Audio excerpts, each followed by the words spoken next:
Good guy, that Mike Garafolo.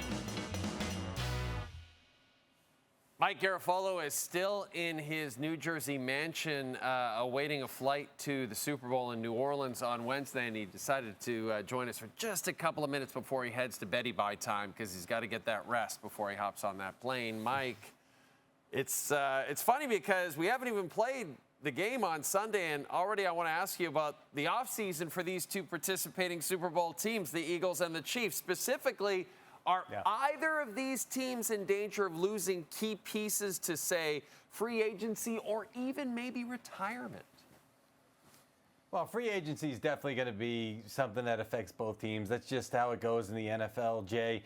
But let's start with the retirement talk because we thought Travis Kelce might be winding down here and says, no, he's coming back and he wants to play for a couple of more years, especially with his brother just retiring. You think he might ride off into the sunset, especially because how many rings do you need at some point? But I admire the fact that this Kansas City Chiefs team keeps going back for more. Patrick Mahomes is about as hungry as it gets. He's kind of like Tom Brady used to say, his favorite Super Bowl is the next one.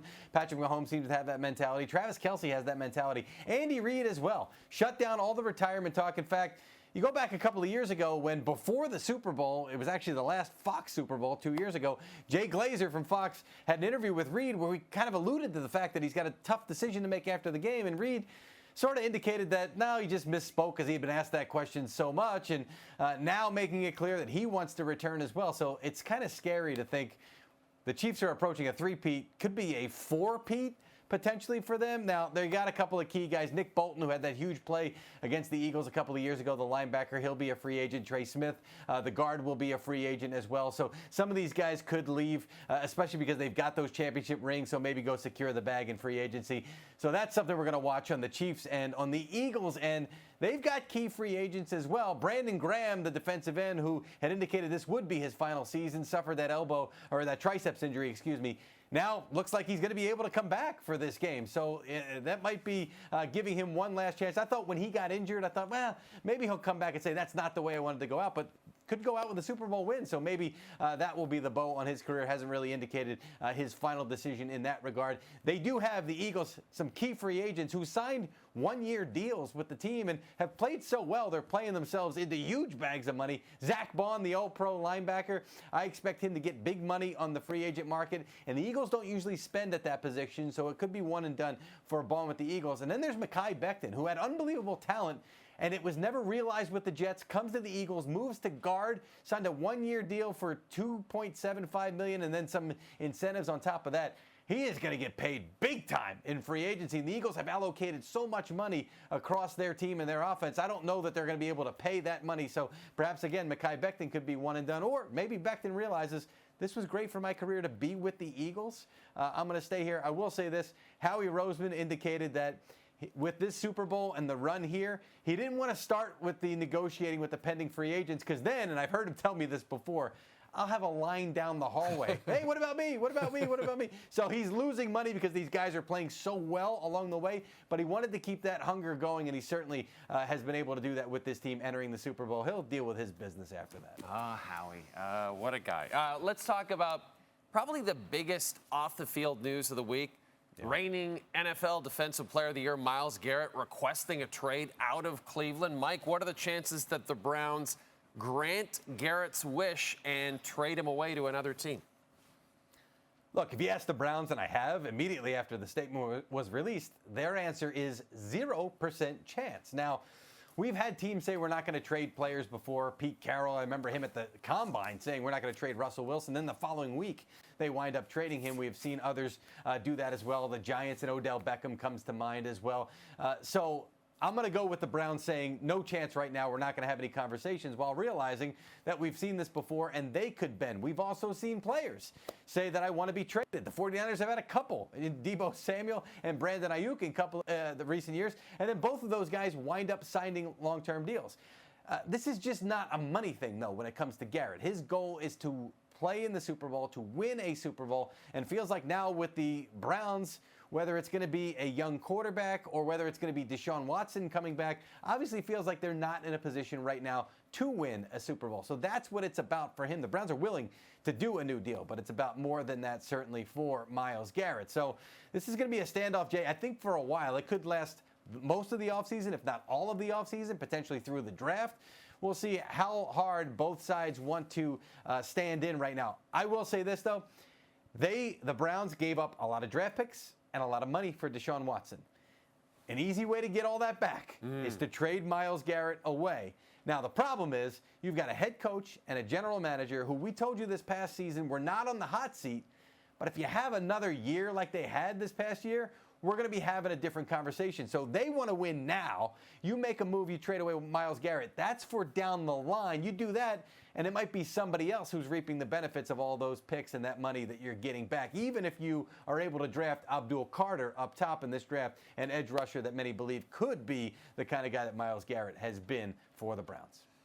Cooper Kupp did not request a trade. In fact, he went on social media and announced that the Rams are trying to trade him, which I thought was kind of unusual, and I'm curious how the Rams are taking all of that. I'm also curious, Mike, about a timeline. Does LA want to get this deal done very soon? Yeah, well, you just answered your own question, Jay, because the Rams are good with it. It allows the conversations to start to happen. Now, these trades can't be finalized until the start of the league year in the middle of March, but you can agree on a trade right now. You can have those discussions. So for Cooper Kupp to put that out there, it helps him, it helps the Rams, it helps any other teams that are interested, because now you got plenty of time to have these conversations ahead of the start of the league year and to get this deal potentially done. He's due $20 million this upcoming season. I believe that's a high number no matter what team you're talking to.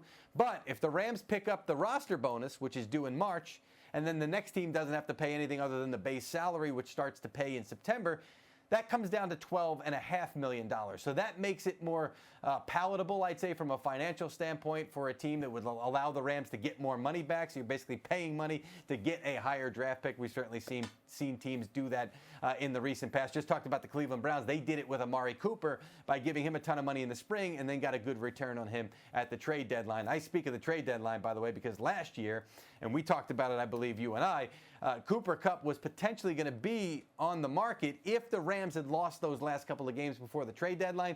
They did the opposite. They went on a run beyond that all the way up until that disappointing loss for them to the Eagles. But Cooper Kupp wasn't as big a part of that as he had hoped.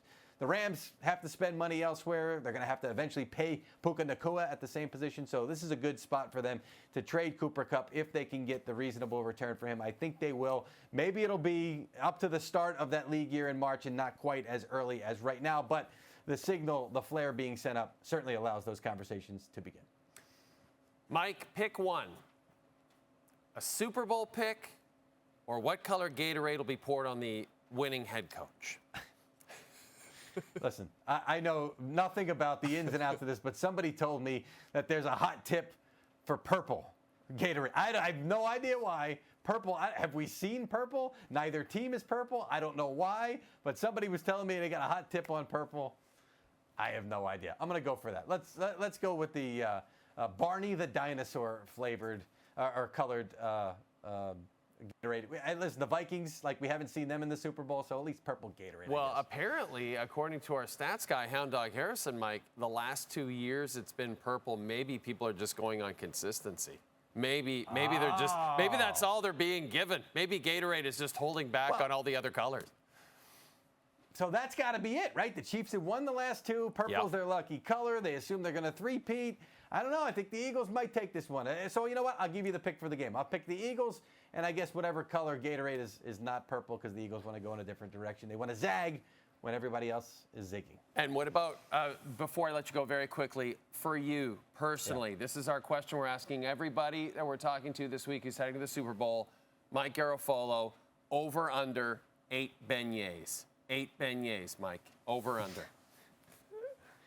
You know, the powdered sugar gets everywhere, you know, and I'm trying to stay camera ready. So I'll go under, but I don't feel great about it, Jay.